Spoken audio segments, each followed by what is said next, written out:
Hey guys, what's going on? How y'all doing tonight? Hope y'all doing good. Get y'all a little fire shot here. I think we got it right there, huh? Yeah, that's good. Anyway, y'all doing all right? I hope so. I hope so. I hope so.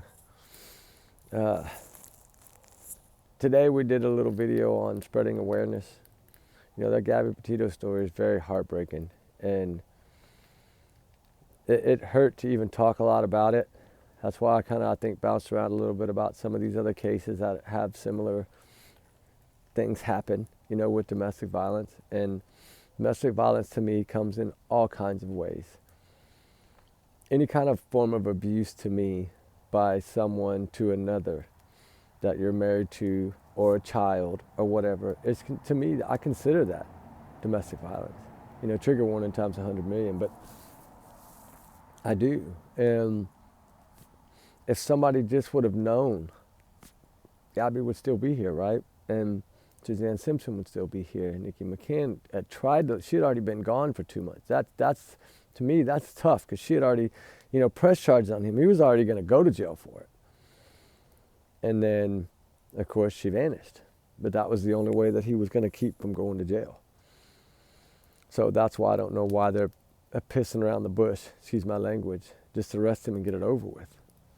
But hopefully one day that will come. We know he was the last one to see her. He had his friend drop her off at his house where she hadn't been in a couple of months. So needless to say, that was a very bad thing to do. And I think it was more or less him that said, just drop off here so we can try to work on it, right? Probably what he did. And it's 37 here, which is not bad. There's no wind tonight, thank goodness. See the fire, no wind. I love it, I love it, I love it. No wind.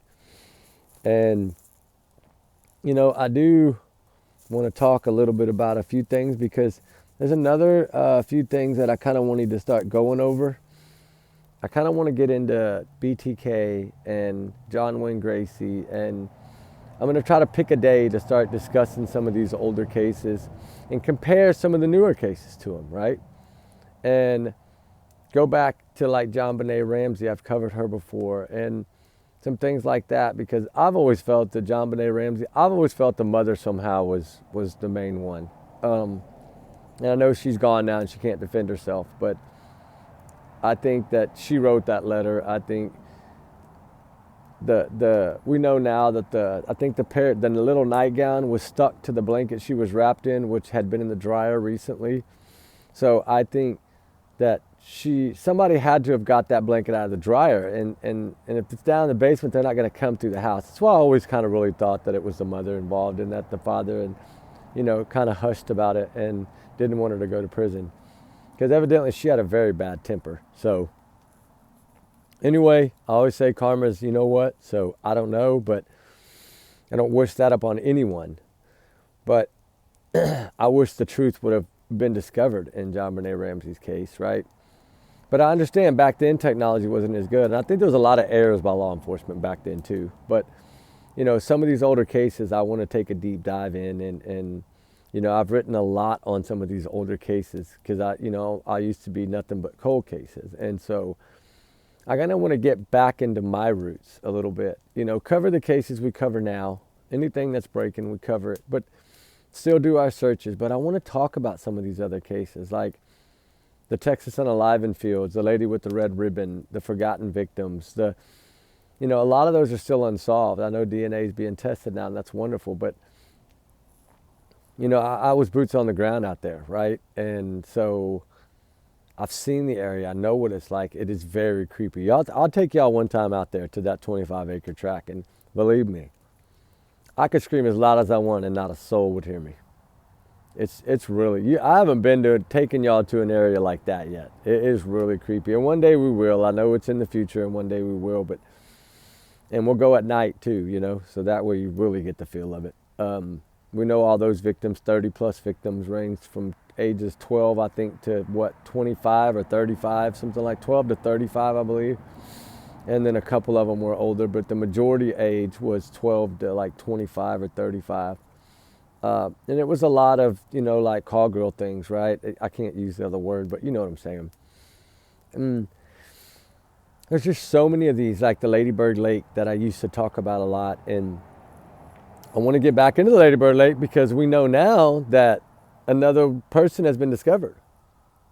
And that means that it's still going on to me. And I know they're saying, nope, y'all are all wrong. But there's two of us that really push this thing, and they just kind of push us to the wayside. But it needs to be talked about. I wish more people would talk about it. How do you find 13 bodies in one area next to one of the largest universities ever, right? University of Texas in Austin, Texas. Like, it's one of the largest universities. And yet you're going to allow all this to go on downtown and just say, they don't want to panic any students. They don't want to panic any parents, I think. But more than the less, I don't believe that that's a coincidence when it's 14 people. Ooh, man, we got a fire, guys. Look at this baby roll. Damn. Allegedly, in my opinion, these are all my thoughts, my theories, my speculation, my free speech, not to reflect the channel. Y'all's comments, y'all's alone, not to reflect the channel. We do our research together. Remember, some facts, some alleged here, and, just take it as alleged big bubble, right? That's what we need to do. Trigger warnings times a couple 100 million in this one. But, I want to get back to some of those roots. And I want to get into some more of these other cases, like what's going on in Alaska. There's a lot of craziness. There's Nancy Grace, shout out to her, she did it the other night, right? And she covered about this young mother that's missing, that her socks, shoes, and coat was found in that little gold mine in town of Nome. And she was last seen at that little place, and it was all men around her. And I think something bad happened here. And I know that they always blame all their stuff on bears, right? Oh, bear got him. Oh, bear got him. They don't want to deal with it. And they don't want to put any kind of stuff like that out in their town because it's so small and it's just a little gold mine in town, right? One of the shows that's on, like, I think Discovery is the Alaskan Gold Rush or whatever it is, that one where they go out on those barges and they dredge right off the thing. There's a show that's filmed in Nome. It is a little gold mine in town, it really is. But a lot of those people fly by night. It's like a seasonal thing. So once they're gone, they're gone. And so, they could easily do a crime like that and leave. And so it does make sense. I think it's foul play. I don't think a bear would have taken off her shoes, taken off her socks, and taken off her coat and then ate her, right? I don't think so. I don't think so. What do y'all think? I don't feel that. I don't think bears can do that, really, but unless it was a man in a bear costume, right? That might be. But, there's so much going on in the true crime world, but it's mainly on just a few cases, right? It's only really covering a few cases. And that's why I feel that, I want to get into some of these other ones, these older cases, BTK, John Wayne Gracie, Son of Sam, like, some of these things, the Zodiac, the Jack the Ripper, I have a lot I've written on a lot of these cases, and John Wayne Gracie especially. I think I have like a 600-page thing that I did on him that I would really like to break down. It would take a few hours, but I'd like to do it. Maybe we'll do it in a couple parts one night. Just something different, and do a little more night searching like we used to. I know the weather's different now and it's harder, but a lot of these night searches that we go do when we get calls or whatever, I don't really film them. And I need to start doing that. It's just, I'm so trying to stay bundled up, right, that I don't really want to be carrying a camera around and freezing. But, I still need to, on nights when it's not so cold, film it for y'all guys. And I know it's a lot of cold case stuff, but I still enjoy cold cases. So I want to get back into all that stuff again and cover some of it. And I think Fire Chat would be a perfect time to talk about some of these cold cases. Yes, we still need to talk about what's going on in every day, and we can't forget about the missing, right, and the runaways. We have to continue to cover them. We just have to make time to, even if it's once a week, do one Fire Chat a week, about an older case or something, and once a week or twice a week, just something. I mean, we could sit here and talk about Summer Wells, Sebastian Rogers, Nikki McCann, Suzanne. We could talk about them all day and all night. I could. And a good thing about the Sebastian case right now, unlike the other ones, is there's a lot of stuff that keeps dropping on it. And I know that they're dropping these things to keep it in the spotlight, and I get that. And that's what you should do. That's what keeps the case alive. Summer kind of faded because they're not dropping anything. The last update was what, June of 2024. I still think they need to be dropping something every couple of months on Summer. Unless they're working something that they're working on that they know they finally figured something out. But, I still think Summer's in that area. I don't think she's far from that area. I don't think she's probably further than 10 or 15 miles. I mean, I could be wrong. Don't get me wrong. I could be wrong, but I just don't think so. So, tonight, tomorrow night is Maddie's birthday, so we're going to dedicate tomorrow to Maddie Soto. So tomorrow night's Fire Chat will be about Maddie. I got some birthday stuff. Y'all know me. I want to set it up. I want to do some of those things for Maddie and have a little thing because, the last thing she remembers is her birthday party. And it's like a celebration, just like Sebastian Rogers' day was a celebration. Started with spaghetti pancakes. Google it, y'all. You know what I'm saying? But I could really literally talk about, there's so much now that I've dug up on this Sebastian Rogers case. And y'all know me, I wait a little bit. I don't put everything out at once. I wait a little bit and then I drop things because I want to see, if anybody's heard or knows about these things, because a lot of this stuff was put out in the beginning, but a lot of people just didn't catch it.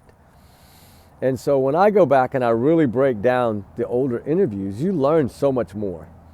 And I know a lot of y'all might go rewatch them and rewatch. Because, like the third or fourth time you watch it, you're like, I didn't catch that the first 4 times. And then, of course, I write it down, right? And then I just keep going. And that's the thing about it. Like when I broke down, I think it was last night when I talked about that interview on the 3rd, the 4th, the 17th, 18th, 20th, 25th, all those interviews. It's that's when her story really changed, was in those interviews. It changed a lot. And if we really think about that and go back to that, right? We're going to bounce around a little bit tonight, but if we do that, say we start with, which now we know February 25th was the last day, right? So now we kind of can take that and say, whatever happened that night. And then we can look at, okay, what are they pushing? That's what I always try to do. What are they pushing? Well, we know they're pushing midnight to 6 a.m. But I think by then it was too late. It was already done. And I think that's why she almost slipped and said that. You see how I just said that, how it just came out like that? I think it was already too late. Think about that. Whenever she did that interview, I think it was at 3:54 to 4:19 or 4:15. That's when she was like, well, I went over here, I went to the school, I went over here, I went over there, but it was too late, right? That's what she was saying. And that's why I think before 6 a.m., from midnight to 6 a.m. is their time to push it, because we know that the stepfather has no alibi until that morning. We know he doesn't have an alibi all that night and all till the way till he got to the crane that morning. There's no alibi there because he could have been anywhere. Anybody can leave their phone, but he didn't think about it. His truck Bluetooth and stuff would still ping it, right? That's why I think it was. I think it was more or less two features in the truck that probably pinged. He had probably left his cell phone there. And that's why I think as soon as he got back, around 9:43, 9:46, that's why he remembered the time. And he couldn't remember other things, but he was specific about that time, 9:43, 9:46. Let me be crystal clear and so transparency across the board. Me and the mother got on the phone around 9:43 to 9:46 p.m. We talked till midnight, right around midnight, a little before midnight, right around midnight. Exactly how I said it. So to me, what they're doing is they're trying to create to us, right, in a way of not just coming out and saying it, but in a way of the way they're wording their stuff is, okay, y'all need to worry about midnight to 6 a.m. That's the time frame. When that's not the time frame. Because I still think a lot of people in the beginning were right. I do. I don't think he made it home from the roadhouse. And she was looking around, but she was looking around for something or someone. I mean, it's not something, someone. Someone to alert her that he was there or down the road. Something somehow was to alert her. And maybe it's going to turn out that it was the green hoodie that actually alerted her. I don't know. There may be some truth to that. I don't know. They sure did kind of come out real quick. Oh, we debunked that. Like, boom, boom, boom, you know. And So I don't know, but I feel that whatever happened to Sebastian Wayne Jake Rogers, as heartbreaking as it is, happened after 6:34 p.m. because that dash cam was 9 minutes. So anytime after that 9-minute mark, that's it to me. Whatever was going to happen, whatever happened right then and there. Because remember, she was wearing black. She was wearing the same style shoes, right? So she could have taken that trash and they would have thought, based on camera footage from the roadhouse, that to me they should catch that. That could have been Katie because Sebastian had on blue jeans. And you know what? I wasn't even thinking about the blue jeans, guys. And I'm going to bring up something in a second. And I'm just going to bring it up because I didn't think about this, right? We're looking for black sweatpants or the black and white Adidas pants. That's what we're looking for, right? That's what they want us to look for. But then I thought in my head, I was like, remember Sonny Weatherford said on the 27th of February that he can't say for sure what Sebastian was wearing. So I didn't think about that. And then I went back and I was watching, because I delete a lot of old videos. I don't keep them, right? Because once I post them on YouTube, they're up there. I can really watch them anytime I want. So I don't save them. I kind of free up storage. And I was like, man, I'm going to check that out again. And so I was checking it out again. And then my tablet was laying right here. And I seen the night of the Roadhouse. I always write down what they're wearing when they're last seen. And, I wrote down, he had on blue jeans, t-shirt. I wrote all that down. And then when I looked over and I'm watching that clip and I see those blue jeans, right? I haven't posted that clip yet where we actually got the jeans out of that water hole. I haven't posted that yet. I haven't been informed yet that I can. So there's a lot of footage that I haven't released yet, but I will one day. And the blue jeans, now that I think about it, I'm like, he had on blue jeans that night. And then I'm thinking to myself, but they said black sweatpants, and then I'm thinking, well, they're only saying what she said. So did he still have on blue jeans? I mean, can you imagine if he didn't make it home, he still had on blue jeans.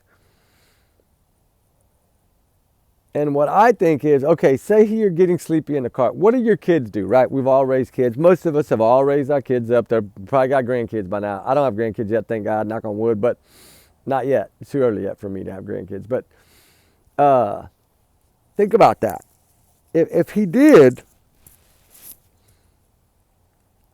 most people, most children, if they're getting sleepy in a car, I've been on a lot of road trips, right? For AAU, Junior Olympics, all that. I've taken my kids all over to compete, right? Every summer when they were growing up.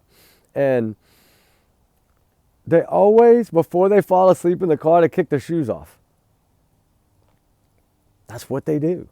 And so then I'm all trying to put all this together and think in my head, okay, how would she have had the shoes? Because if he would have taken him out of that car somewhere along the way home after their 9-minute dash cam or dash recording, whatever, he would have had his shoes. But then I'm thinking, no, because I remember my kids would always kick their shoes off in the car.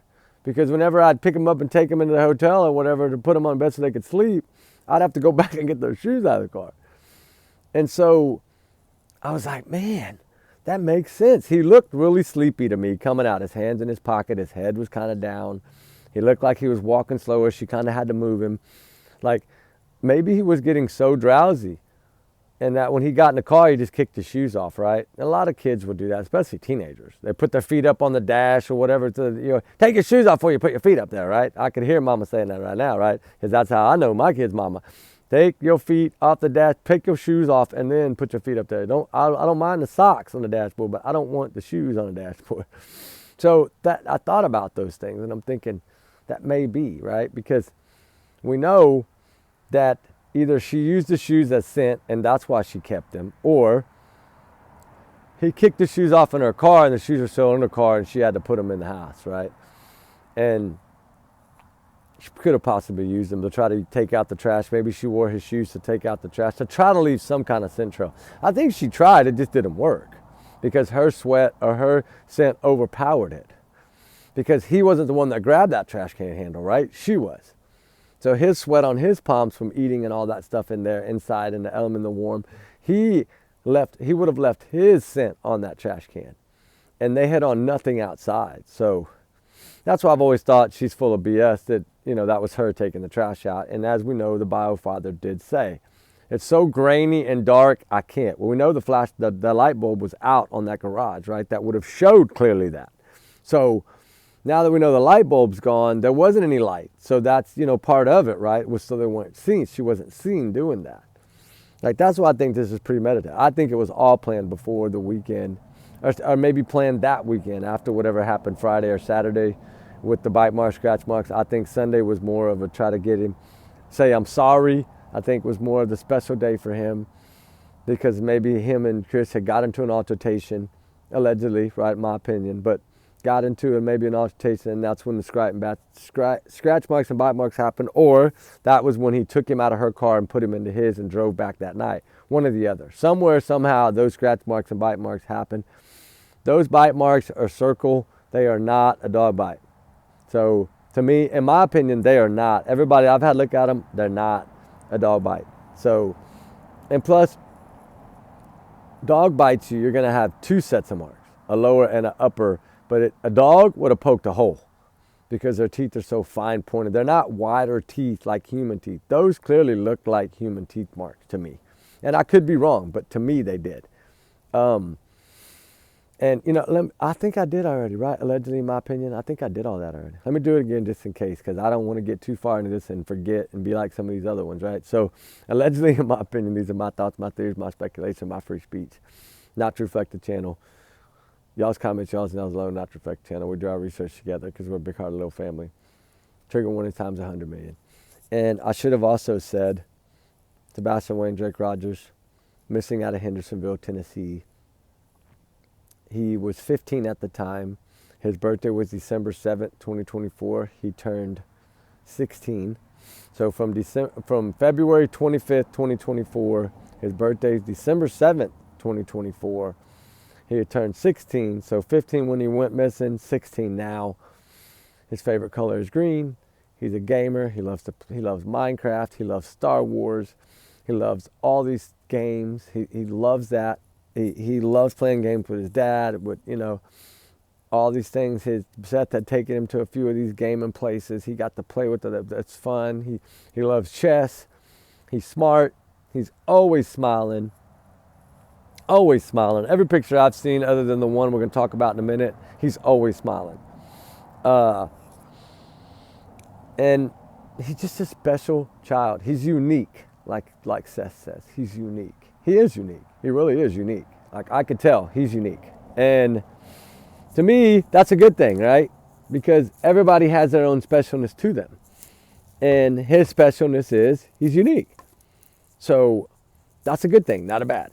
I feel that, let me put one more because I don't want it to die. I'll put a little one up here. But I want it to go for a little bit so we can keep going. But I only had a little wood tonight, so I'm only going to go long, but it'll go for a while. But anyway, he captured America's hearts, right? He did. And we're all supporting finding Sebastian. And a lot of people are now putting their differences aside and focusing on Sebastian. And that's what we need to do. That's what we should have done from day one, and we'd be that much further along right now.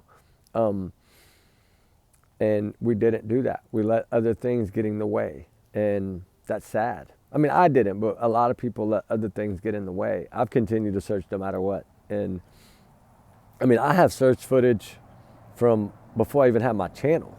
So I haven't even released yet.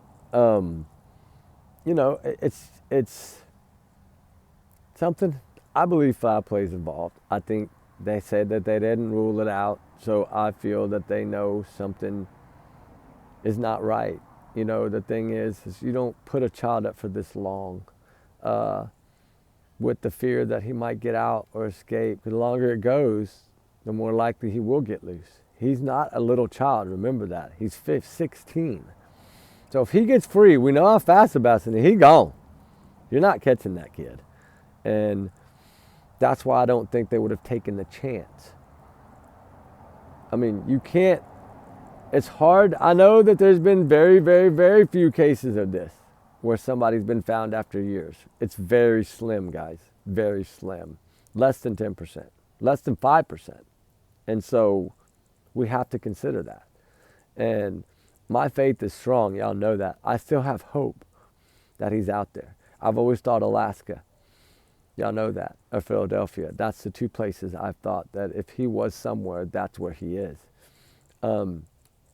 Alaska being remote would be the only really way, because this time of year and that time of year that he went missing, everything is frozen. You don't go outside, right? So it's more or less you kind of hibernate like the bears. And that would kind of be, but then their summer is only a few months and it's dark most of it. Like 3 months out of the year it's dark there, right? Then 3 months out of the year it's light there. So you would have to worry about the light time, because then if he was out, he'd be seen. But if he's in some cabin living with someone in the middle of nowhere in Alaska, then of course he wouldn't. He might could go 20 years and never be seen. That's how remote it is. I don't know if y'all been there. I have. It's crazy remote. And y'all watch some of those shows over there, right? You'll see how remote it is. You can drive forever and walk forever and you don't see anything. Not even a neighbor home, nothing. I mean, it's literally like, it is off the grid. But, you know, that would really be the only thought for me, because that's where they went right after. That's why that raised a red flag to me. I don't trust any of those four. I really don't even trust Chris Proudfoot's sister or Katie's mother or grandmother, because Katie's grandmother was allowing her daughter, which is Katie's mother, which is Sebastian's grandmother, to FaceTime him knowing that she shouldn't be talking to him at all. So even the grandma doesn't care about her own daughter. Katie don't care about her own son. And Katie's mom don't care about Katie. So you see them getting that? It's like a circle of hate, right? And what would be the reason, though, that she would allow him to talk to this woman? If this is your child and you fear for your child's safety like any mother should do, why would you allow it? It's because you don't care. Right? I mean, you've clearly proven that. You haven't spoken. You don't come out. You don't beg for your child. You don't. All you said was a few times in the beginning is, I don't know why he walked out that door. I don't know why he walked out that door.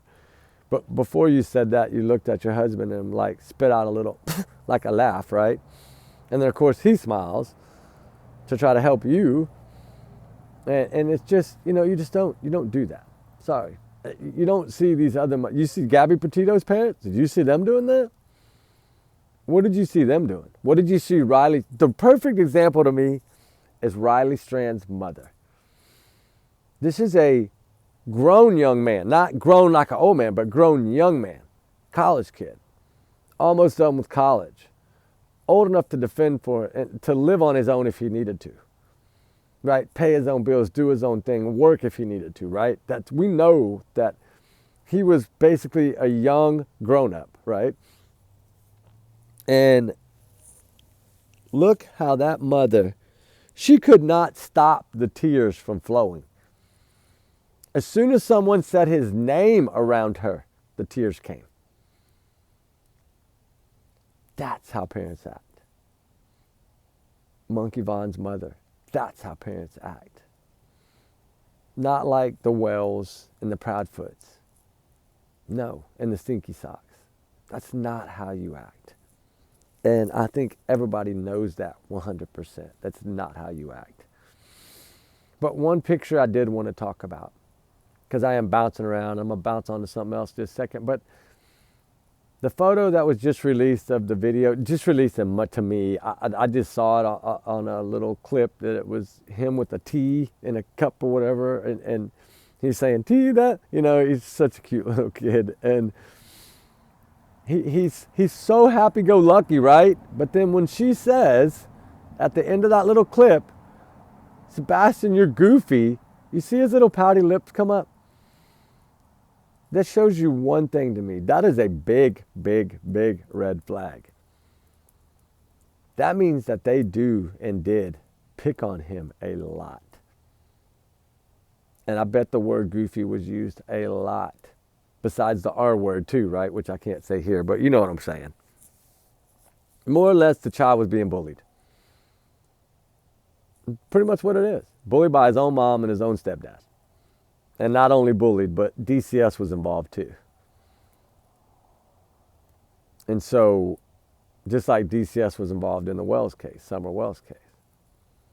But there was more siblings in that case for them to take. That's why I never understood in this case, never did I understand this, that he got Faith for the summer. Never did I understand it. And I still don't understand it. I still think it's crazy.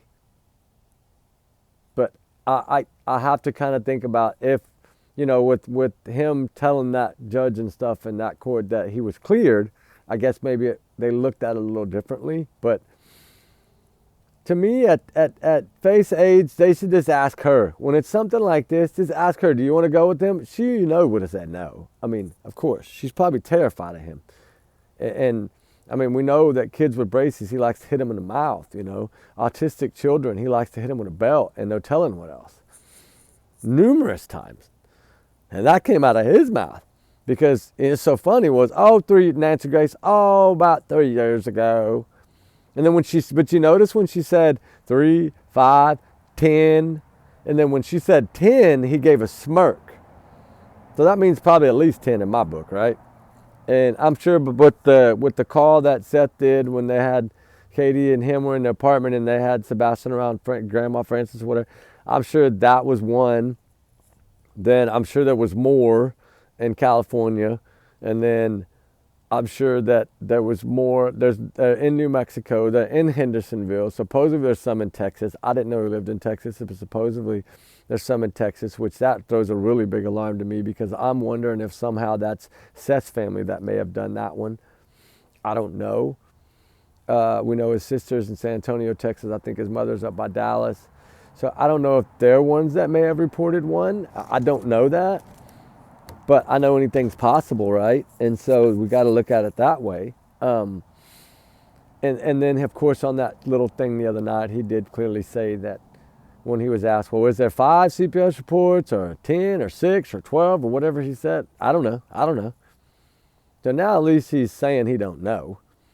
He's not saying, nope, one and only time, right? And then he slipped up because he said in the one that it was to Nancy Grace, it was 3 years prior.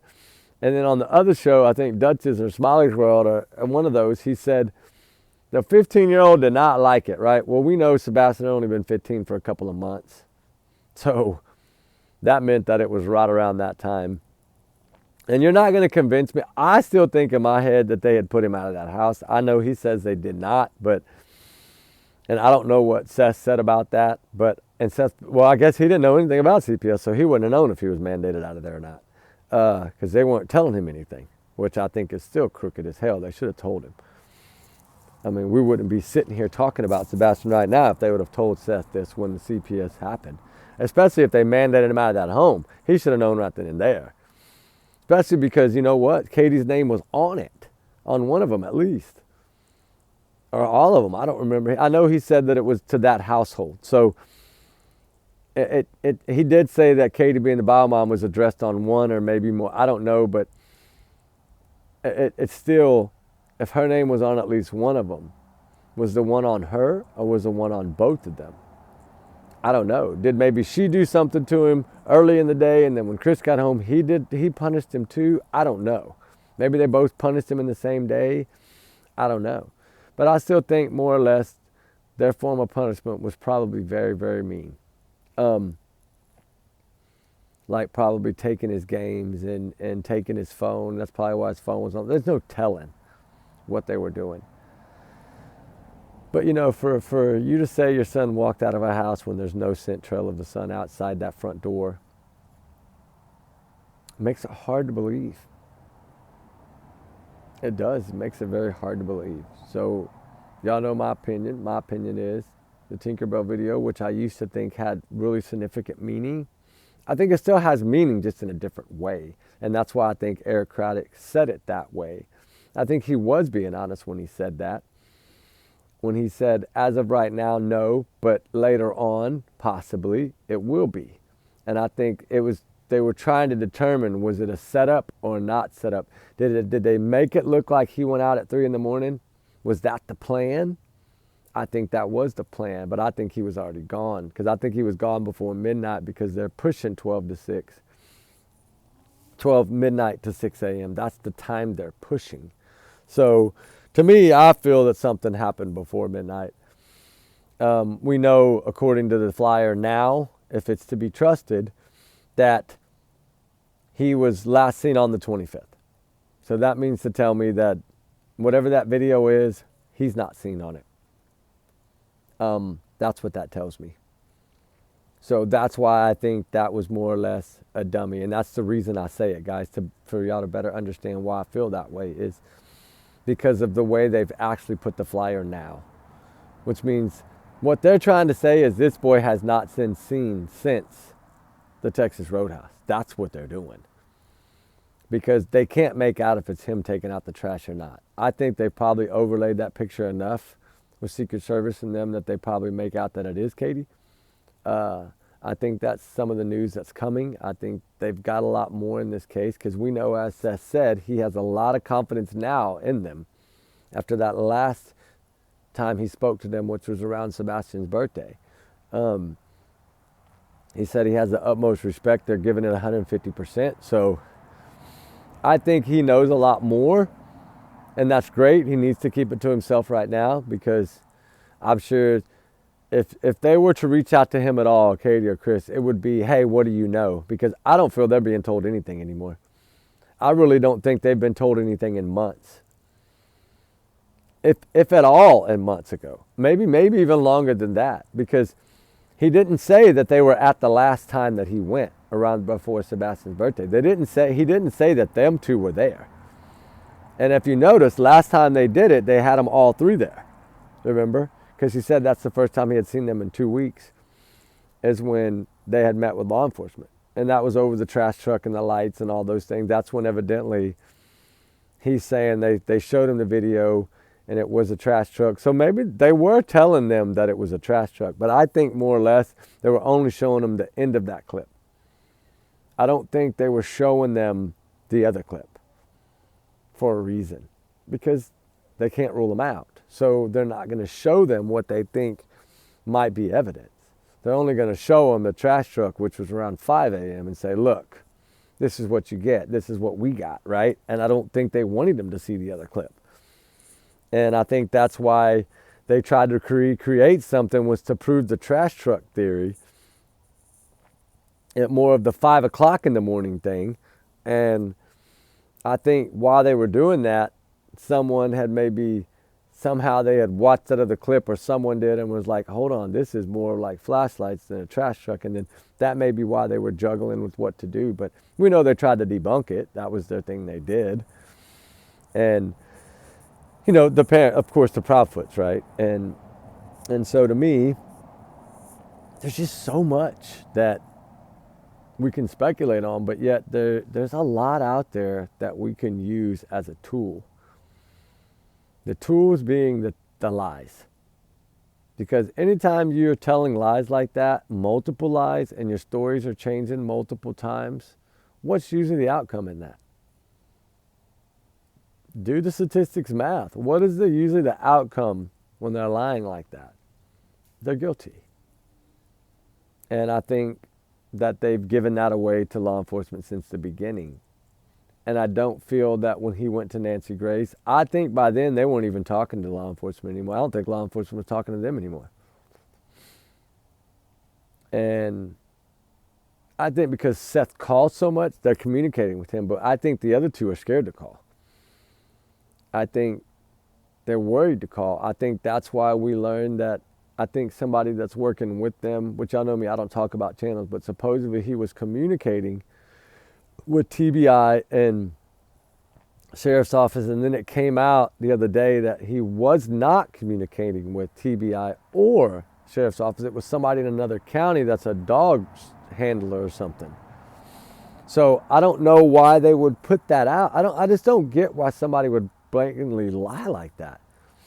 I mean, that's what I was kind of like, what do you believe here? Like, you're trying to find the truth, but you think if somebody says they're speaking to law enforcement, you think they are, right? Like, you trust that. Like, I mean, you would think that they wouldn't lie about that.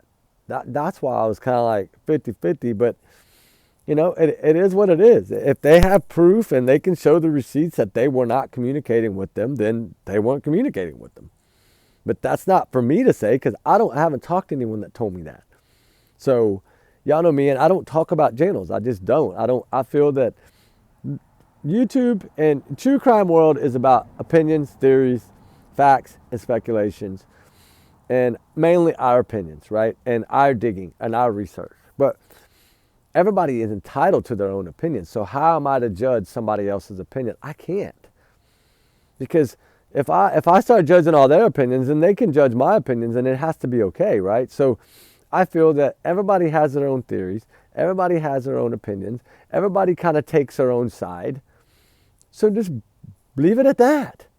I mean, that's it. They're going to say what they're going to say. This side's going to say what they want to say. But respect it. Even if we don't believe it, or even if we know it's lies, just don't talk about it. Like talk about other channels, right? Just keep it among ourselves, and let's just talk about what we know and our opinions and our theories and the facts that we dig up. And that's why I just don't. I hate to go long into it, but that's why I don't think it's fair. I don't think it's my right to talk about other channels. I wouldn't want anybody talking about me. I mean, I just wouldn't, and that's just how I feel about it. I hope y'all, I think a lot of y'all do have the respect. I see comments. Most of y'all's comments are all really kind and sweet all the time, and positive and encouraging. And, I like that. And, that's what I wanted to do with this thing was, I was hesitant to start it in the beginning, but now I'm starting to kind of grow to it. As y'all notice, I've changed a lot in the last few months, and especially in the last few weeks. Now I used to be able to sit here and talk for 20 minutes, and I was like, the cases had me so broke up I didn't want to talk about them any longer, because I knew it was not going to be good for y'all to watch me sit here and ball up, right? So now I've learned that I can go a little longer and change the topic here and there, and kind of, I don't have to stay on one thing. I can bounce a little bit if that's what it takes to kind of break it up, But it's just, this case to me, all the answers are there. I think the lies tell the truth. And what I mean by that is their lies tell the truth, right? Their lies tell us what happened. And it's all just a big, fat cover-up. And I'm not talking about with Ellie or none of them. I'm talking about with the parents, right? It's just a big cover-up. And I feel that because the only one that knows the answers, if all's to be true in what they say, the only one that knows the answer and holds the truth is Katie Lynn Payne Proudfoot. That's it. Because if it's true that she was the only one home, then she needs to answer the question I asked yesterday, which I waited for a good little while to ask that question too. But think about that, right? She's the only one home. Evil is not in the room. That's how I say it. Evil is not in the room. Evil's not in the home. The one that has the DCS or the CPS, whatever you want to call it, multiple on him. The one that calls him names, that calls him a liar, that makes fun of him. That she does too, some, but we don't know if the CPS was on her or not. We don't know that, so I can't really say that. But the one that he was scared of, the one that he was frightened of, the one that made him wear diapers, right? That one, if what they say is correct, he wasn't home. So why did he need to leave? He did it. And I just wish that somehow, some way, they would be able to tell us, was he put out of that home in the beginning of February, or was he not? That would answer a lot of my questions. Because then I would understand more why he's beating around the bush about timelines. I can't give this date, I can't give that date, right? Because what I find in the truth of all this mess is that the last thing they did, which was right after his birthday, and I use that one a lot in the last few days because there's a lot in that one, but what got me was him saying, the last time I had saw Sebastian was in the beginning of February, when I left, and then when I came back on the 26th. That's it. That's all. So that's what he said. That was his words. So if you take that one as the truth, because it came out of his mouth and everything's transparent and crystal clear, right? So there's no miscommunication. If you look at that no miscommunication word that he's using, that means that you're saying it is fact, buddy. So if you're saying, if those words that came out of your mouth are fact, you got some really big explaining to do. Because that means you saw that child on the 26th when nobody else has. That's what that tells me. So, of course, you got some explaining to do, right? And that, I think, will make, if they would just let us know that part of it, right? That's all we want to know.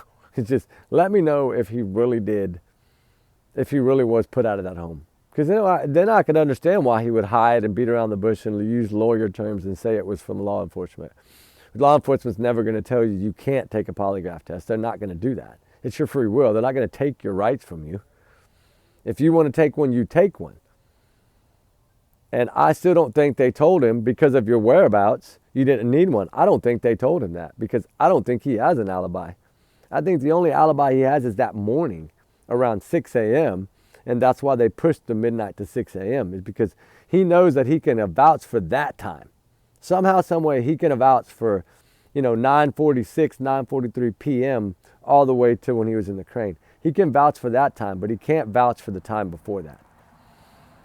And that's what that's telling me, by the way, he's not wanting to give dates and times, right? Is because he doesn't want to say he was in town that weekend, especially if he wasn't supposed to be. I mean, CPS not telling you can't be in town. They're just telling you can't be in that home if that's what the case was, which we don't know that. He clearly said he was not mandated. He could be at home. And he made that clear, right? So if we're to believe that, then that means he could have come and gone as he wanted, no strings attached. He didn't, nothing. He could have just came home that weekend, been home that weekend, and left on a Sunday like he normally did in the past. Because all the way before February 1st, he was coming and going on weekends, come in on Fridays or Thursday nights and then leave on Sundays, right? So that routine was going. I mean, it's only 3 hours. And 3 hours, 37 minutes, doorstep. So that's nothing of a drive to come home for 3 or 4 days. That's nothing. That's easy. And so I have a feeling he was there. I think a lot of people have said he was at this poker party. I've never seen photos that he was at this poker party, but to prove that he was at the poker party. But law enforcement knows if his cell phone was in that area, and that's the same cell phone, and they didn't change them out right after this happened and throw and burn the other ones like I'm pretty sure they probably did. I think they had 2 phones. They were switching SIM cards, using them here, using them there when they wanted to use them to look like activity on the phones. And I think that particular weekend, they had switched the phones to different phones and then went back to their other phones on that 9:43 phone call.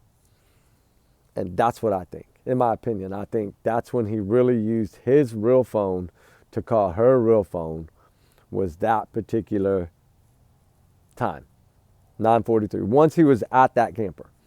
But I could be wrong. He might have been at that camper the whole time. I don't know.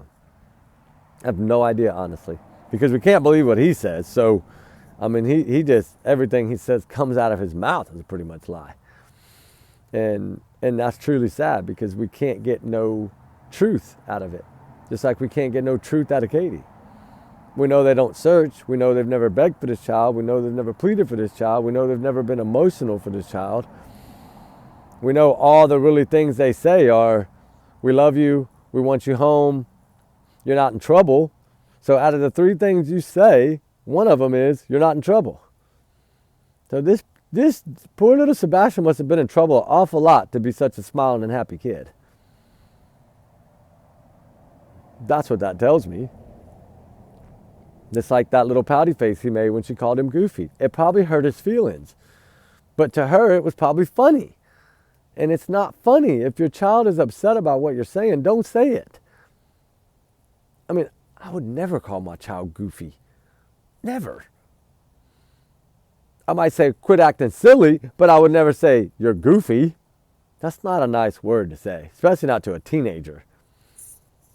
I mean, that's not a good word.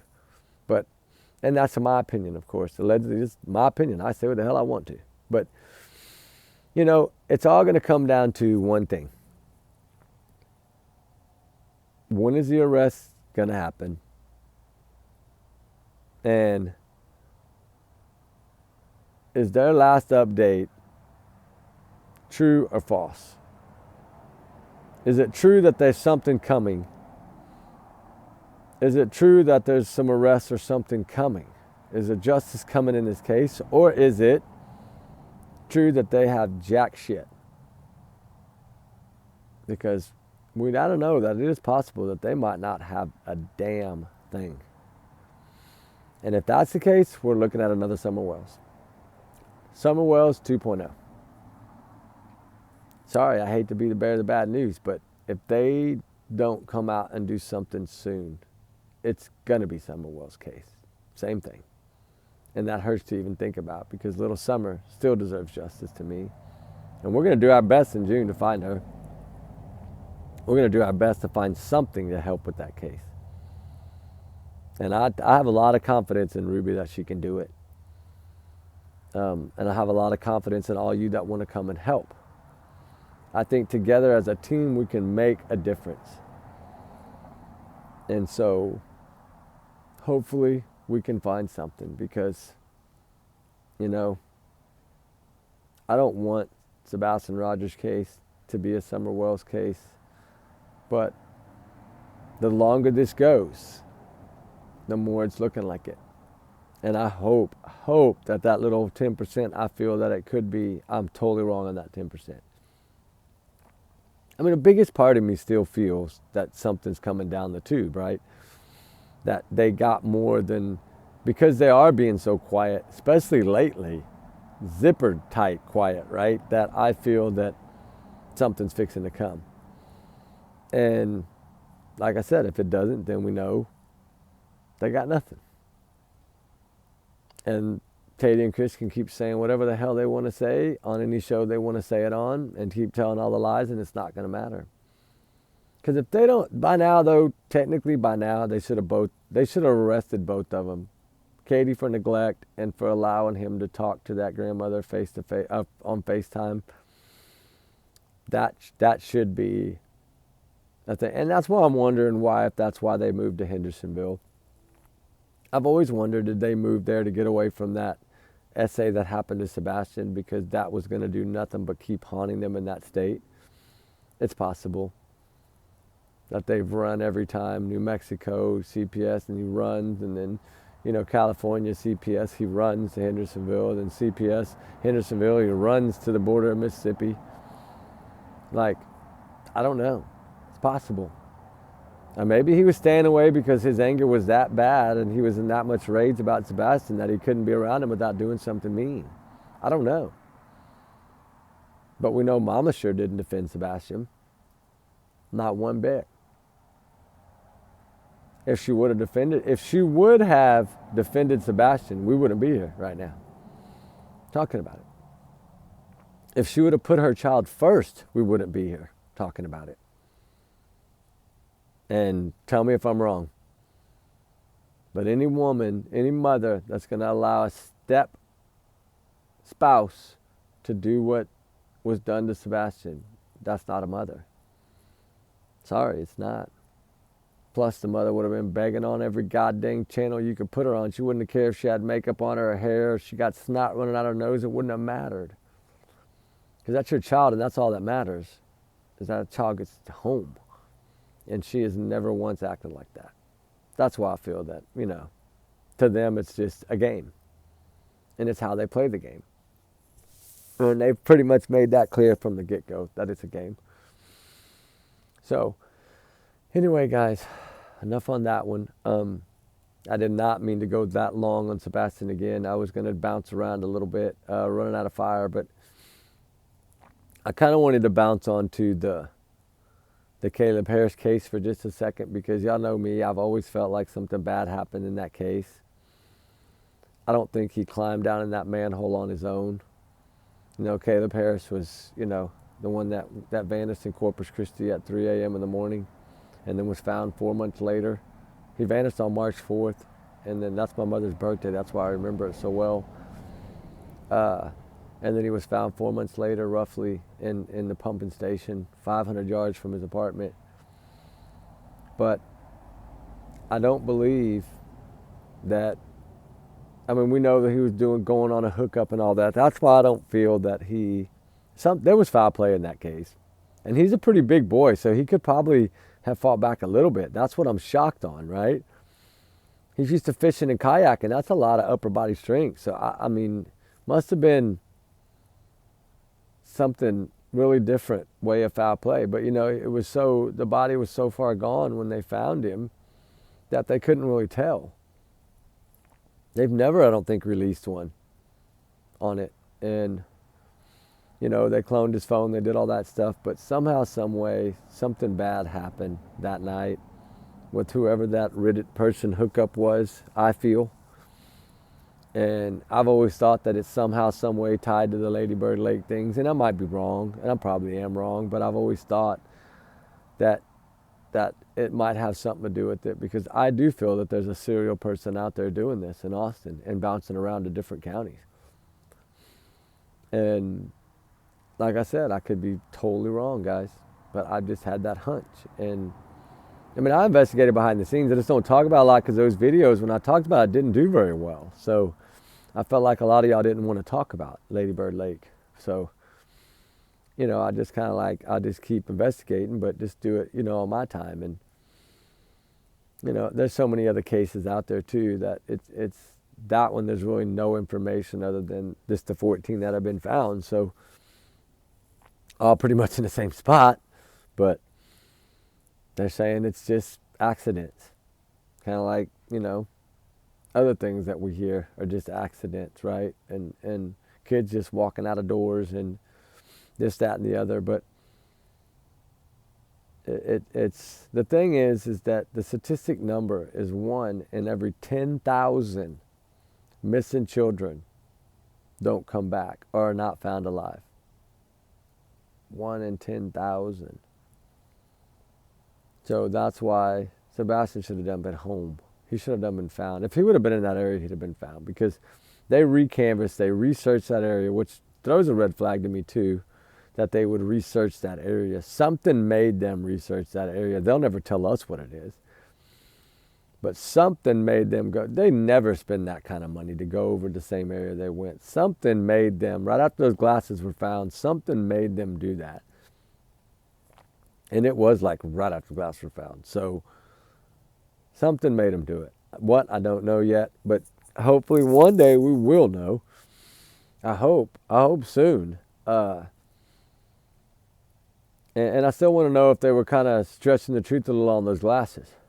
Because one statement put out shows they weren't able to confirm that they were his. That's all. Doesn't say they were totally 100% not his. It just says they weren't able to confirm whether they were his or not. So that's only one statement that I read. But it does make you wonder, are they trying to keep that close, right? Maybe. We don't know yet, but hopefully we will one day. But the Caleb Harris case has always brought a red flag to me. Just like Riley Strand case always brought a red flag to me. Always, guys. And I just don't see Riley, as good a swimmer as he was, that happening. I just don't. But I know that's what they're saying, but I don't trust Tennessee anyway, but that's what they're saying. I'm not going to say they don't investigate well. I'm just going to say they don't come up with the final conclusions well. Kind of like in Sebastian's case, they waited until, April to really start thinking it wasn't a missing case? That's the man. Like, I know they did landfill and all that in the beginning, but they still kind of considered him a runaway up until around April, the beginning of April. And when they did that second push, that's when I think it was like, okay, if we don't find him on this second push, he did not run away. I think that's the reason they did it. Was to say, okay, we're going to do this one more time. If this child walked out of that door like the mama said, he will be somewhere here. And he wasn't. Because I think they know that he wasn't put in a car. I think they know that Tinkerbell video has nothing to do with it, other than a setup by the parents, I think, to cover their own butt. He was way gone, I think, before midnight. Out of there already with Chris. I think Chris or Terry or Kat, somebody took that child out of there, met her right after the roadhouse. And it could have been Terry and met Chris halfway. I don't know. Heck, it could have been Terry and Kathy and took him all the way to him. I don't know. But I know the father feels 100% that he didn't walk out of that home. I feel 100% he didn't walk out of that home because of the dogs. If it wasn't for the dogs, if the dogs would have picked up some kind of scent in that yard somewhere, I would think differently. But since they did not pick up not one scent, that means that child probably hadn't been in that yard in a week or more. And he didn't play outside a lot. Because if he'd have had little trails worn and been playing outside a lot, they would have picked up scent. But they picked up scent inside. So we know that at least he was inside, which he should pick up his scent inside. And I know they do that for a reason. They do that test inside to make sure that they got the scent. So then when they take him out that door, they should follow that scent out that door. And whenever that dog walks 4 or 5 feet out that door and looking around and don't have no scent, then you know, okay, there's no scent of this boy outside that home. And that's how they determine that. And to me, that's how they determine that. Is you know, if he would have followed that scent right out of the house, even one of those dogs, I would say more or less, you know, there's a slight chance that he did walk out that door, but less than 1%, I feel, at this point. But I know I keep going back to Sebastian Rogers, and I don't mean to. It just really bugs me because I feel like by now we should have answers. You're at a year in 4 days, a year.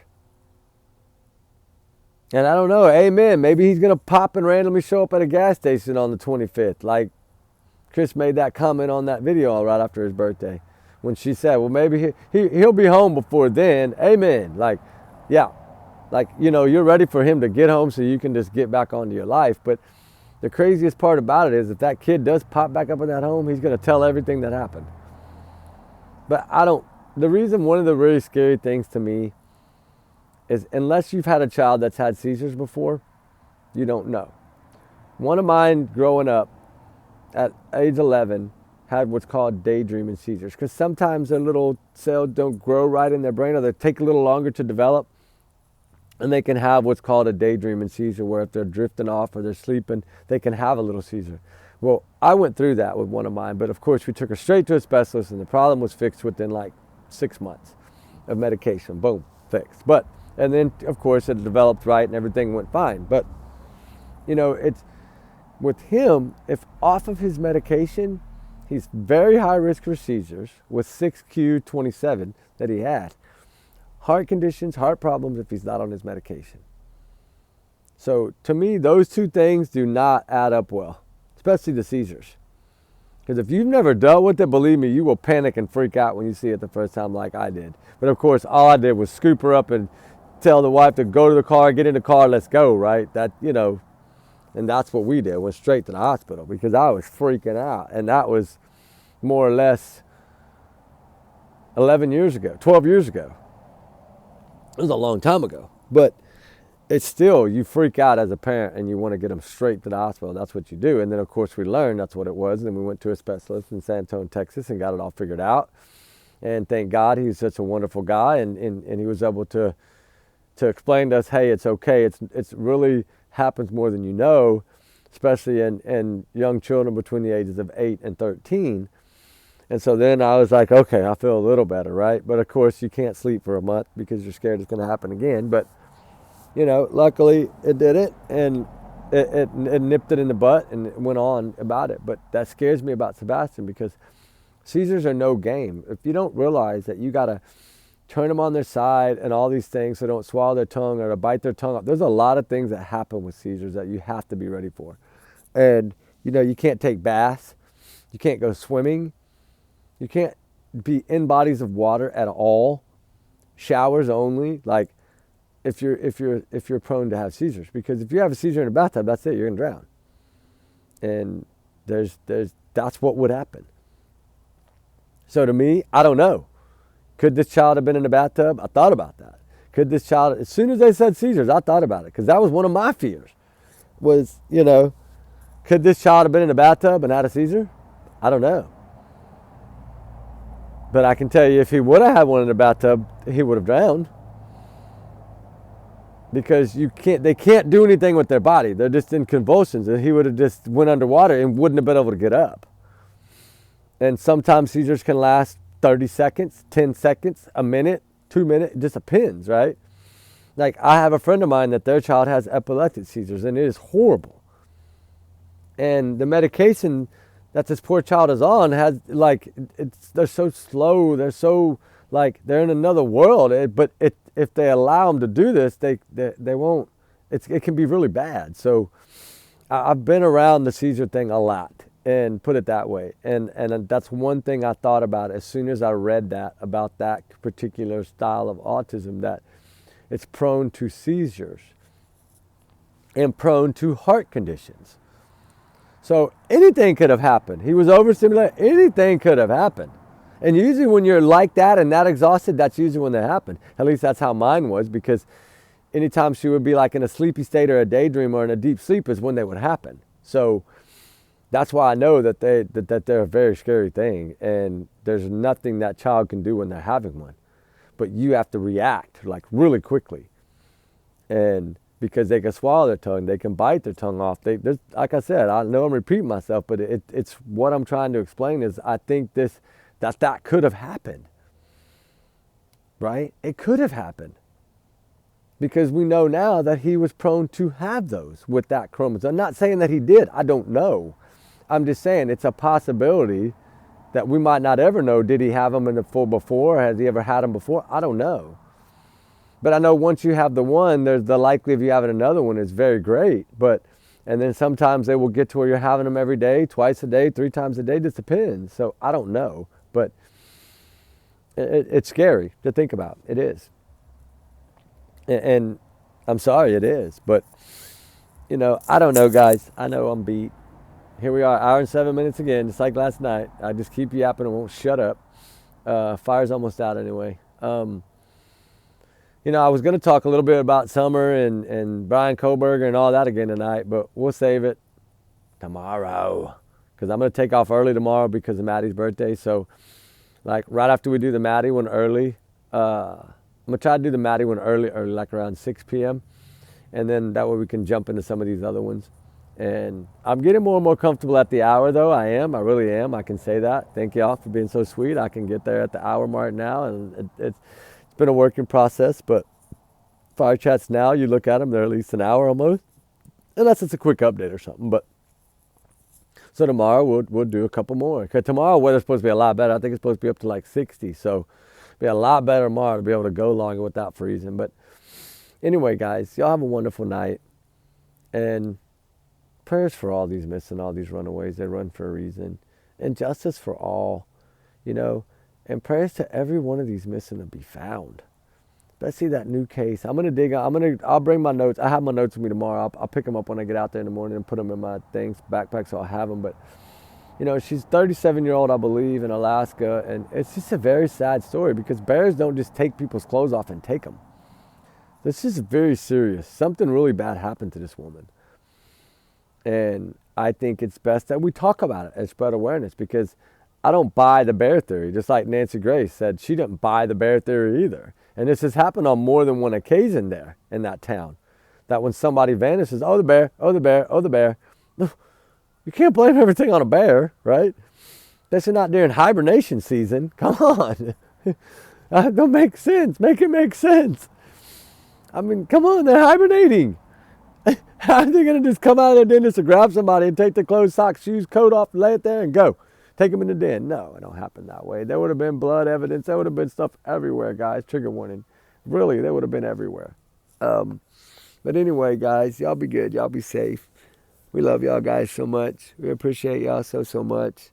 Thank y'all for being part of our journey. It's been fun, and it's going to get funner as we go. And, we're going to start doing little more here and there on my next hitch off. We're going to do some little 10-minute here and there during the day about different cases. So I'm going to try it out, see how it works. And it's hard when I'm working to do it because I can't really do anything during the day unless it's on break. And I didn't have sun today, man. If the sun would have been out today, I would have done another sun one, but we didn't have sun.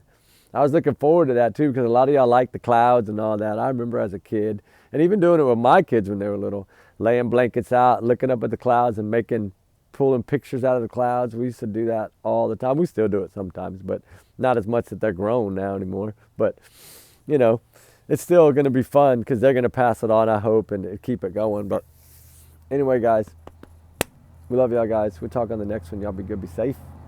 Trigger warnings always, prayers always, justice for everyone that needs it. All the domestic violence, please keep that number. Call it if you need it. Call it if you see a red flag. It's very important that we start trying to help these women and people to save their lives. One phone call sometimes all it takes to save someone's life. Anyway, guys, that's scary to think about too, right? We're going to get into some of these creepy stories too pretty soon. It'd be fun. All right, guys. We love y'all, guys. Talk later. Y'all be good. Y'all be safe. Like I said, keep the prayers, and we'll talk on the next one. All right, guys.